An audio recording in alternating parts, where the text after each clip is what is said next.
Exterior, bottom of the hill. Henry walks across his pasture, through grazing horses, then goes through the barbed wire gate to the main road. In the field behind Fred's rig is a large new sign that says, "Acreage for sale, $3 an acre, 100-acre minimum. See T. Jacobson." What do you, break your leg?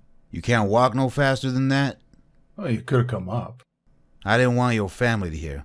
I was at the church and I overheard Reverend Lomax telling Sister Suggins that a bounty hunter had been there a few days ago.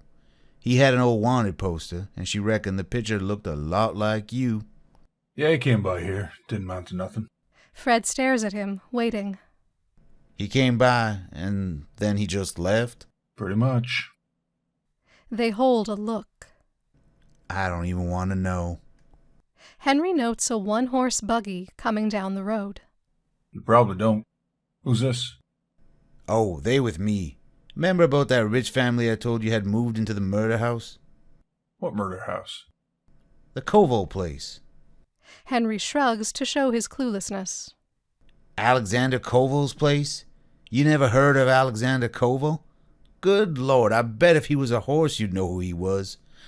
I think it's been about 20 years ago. He killed a bunch of young girls, servant girls. They was all colored or Injuns. Now this rich fella bought his house, and his family been having problems. Problems? Yeah, the kind of problem only you can help 'em with. Oh, Fred, I asked you not to go spreading that around. Or don't like it. It wasn't me, it was Daisy. She been going up there twice a week to get their laundry, and then, well, you know how it goes. She started shooting the breeze with the help. Henry sighs in disgust. Just hear this lady out, will you? She talks all cultured like, but she's real nice. The buggy pulls up.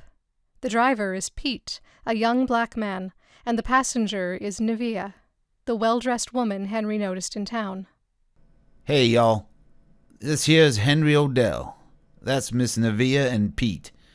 They works for the new family I was telling you about, the Jacobsons. Henry points at the for sale sign across the road. That Jacobson? That'd be him. She eyes Henry a little suspiciously.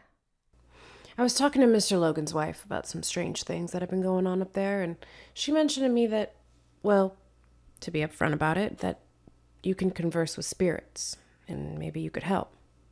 Henry looks down at the dirt. Ma'am, I was just a horse trainer.